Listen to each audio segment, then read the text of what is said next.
Okay. What exactly did Yeshua mean when he said, "Peace be with you"? In John chapter 20, starting in verse 19.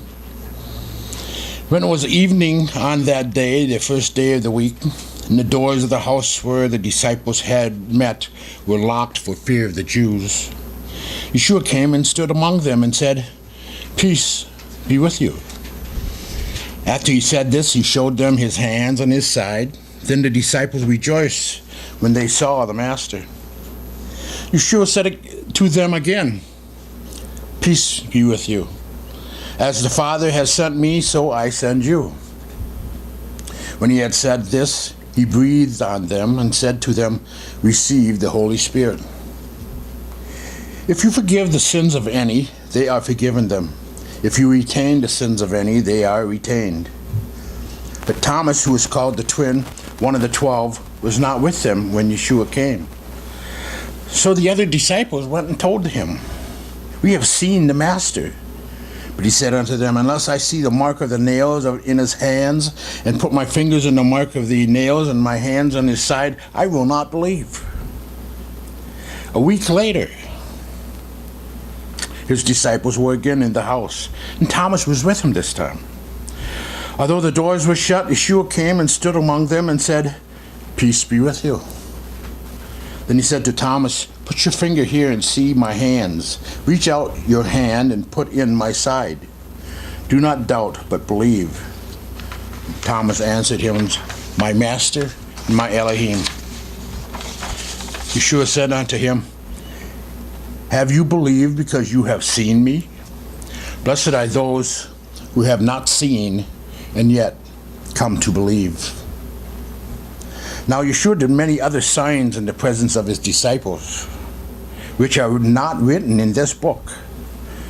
But these are written so that you may come to believe that Yeshua is the Messiah, the Son of Yahweh, and that through believing you may have life in his name. I'm sort of a Thomas kind of guy. Thomas didn't want to believe what seemed too good to believe until he had seen Yeshua like the other disciples. It's not that he didn't have faith. Thomas had stronger faith than the other disciples earlier, before Yeshua was arrested. The Pharisees had threatened to stone Yeshua to death. Yeshua announced he was going to Jerusalem to confront them. The other disciples protested loudly that it was too dangerous, but Thomas just said, "Well, let's go and die with him." That's faith. John chapter 11, verse 16. And Thomas said, which is called Didymus, unto his fellow disciples, "Let us go, that we may die with him." Thomas was no doubter, but he also had no sense of timing. When Yeshua appeared to the disciples on the evening, Thomas was the only one of the bunch that missed out. I wonder just why Thomas missed that meeting with the group on that evening.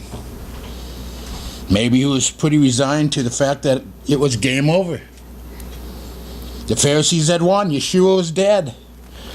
There was nothing left to do but start figuring out a life beyond following Yeshua, because there was no more Yeshua to follow. Really don't know. It doesn't say why he wasn't there. And then there's the other wondering, why did Thomas come back to the group a week later? Had to be that some of the other disciples went and got Thomas. Look, we saw him. They had seen the resurrected Yeshua, and they shared the good news with Thomas. Now the 8th day, resurrection plus 1 week. We are waiting in the disciples' door. With the disciples, the doors are shut and locked. Thomas, the backslider maybe, has been reclaimed. We are remembering the last time we saw Yeshua enter the room. We recall his first words, "Peace be with you." Yeshua said these words 3 times in our reading. And each time they brought a different kind of peace. There is a peace that rescues, a saving peace. The disciples had shut the doors for fear of what happened to Yeshua, which would happen to them. That's why they were locked in the room. Suddenly Yeshua was present with them. That fear vanished with the realization of victory. I don't know, have you ever watched the movie The Passion? It's 2 grueling and graphic hours depicting the arrest and the beating and trial and crucifixion of Yeshua. Afterwards, when Yeshua appeared to the disciples, he had the marks.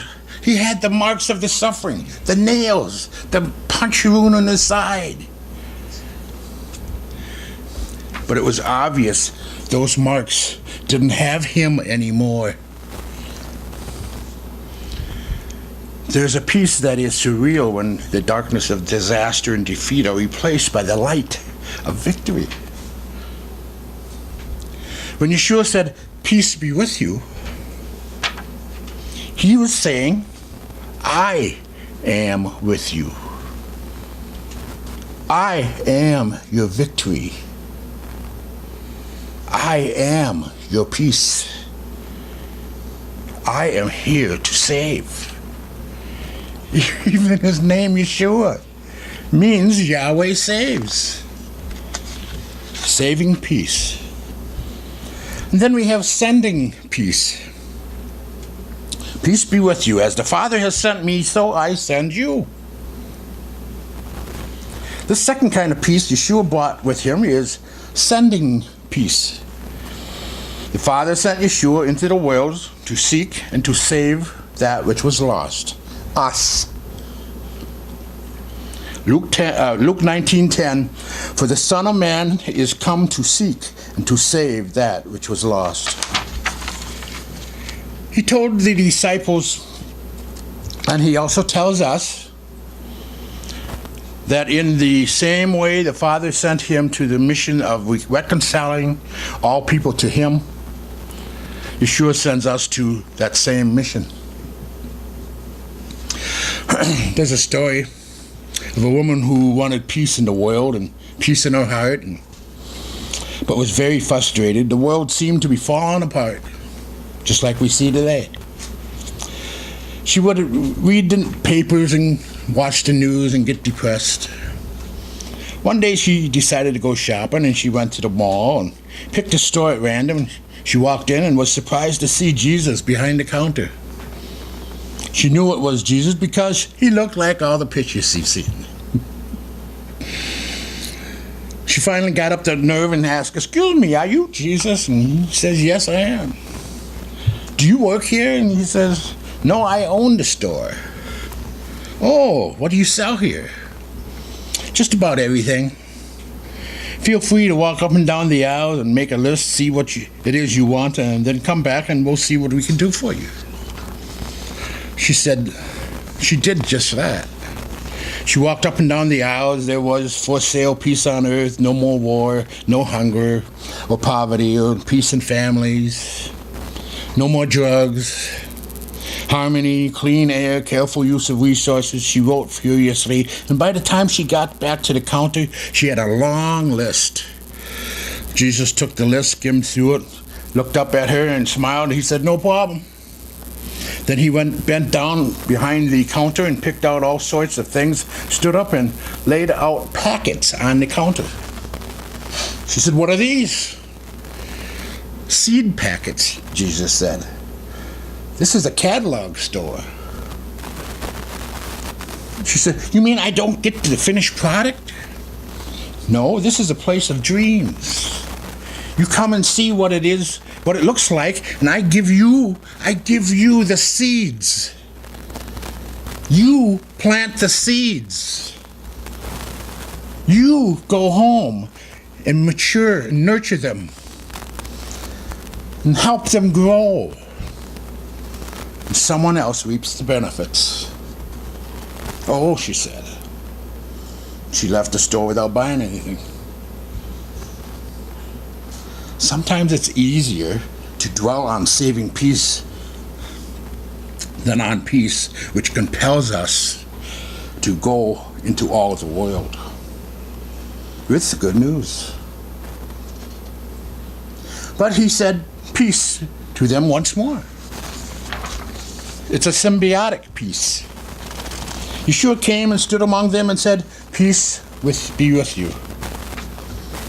This was the 8th day, a whole week later than the first time Yeshua said peace to them. This time he came back when Thomas was there. Thomas may have felt pretty second class as a disciple. But Yeshua came back and spoke the same wonderful words to him. Peace. We all come to Yeshua at different times and in different walks. But his peace is still his peace. Symbiosis is a cooperative, mutually beneficial relationship between two people or groups. To be symbiotically peaceful is to get along with each other in the kind of love Yahweh planned for us. We come here, we get along. We all don't think the same, but we get along. You may see something I don't. I may see something you don't. We all get along and we learn from each other. Peace. 3 times Yeshua said peace to his followers. Saving peace that covers our sins and saves us from death. Sending peace that commissions us to go bring people to the fold. Symbiotic peace that conjoins us to hold us together in a bond of brotherhood and a selfless love of Yahweh. Together, this saving and sending and symbiosis making peace is the whole point of Passover.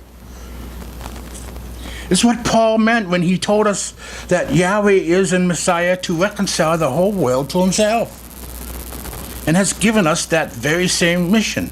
2 Corinthians 5:19.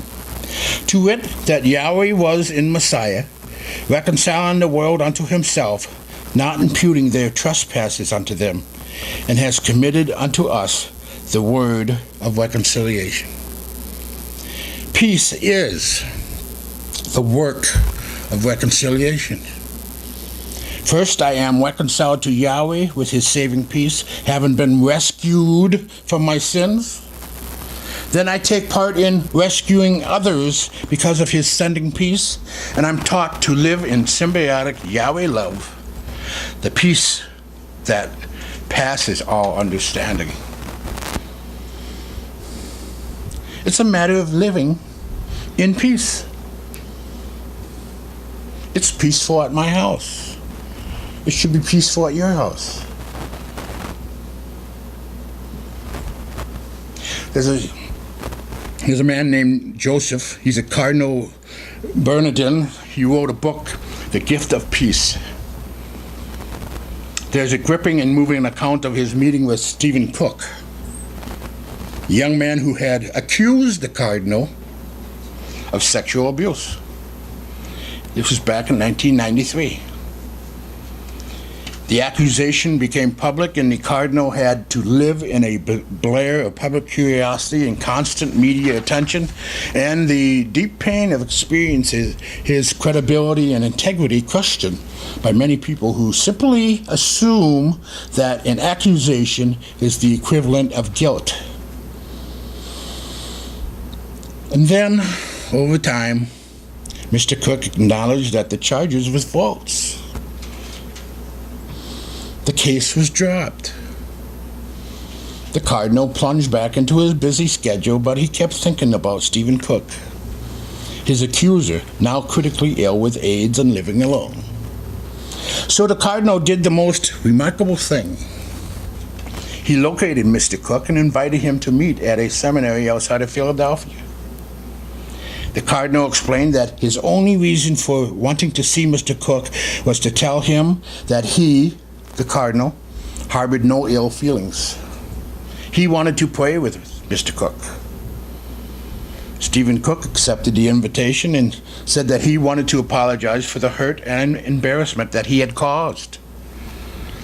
When the meeting happened, Mr. Cook told his story, including his alienations from the church. And they talked for a while, and the Cardinal said what he had come to say, and he gave Mr. Cook a inscribed Bible and offered to celebrate Mass with him. Afterwards, Stephen Cook said, "A big burden had been lifted from me today.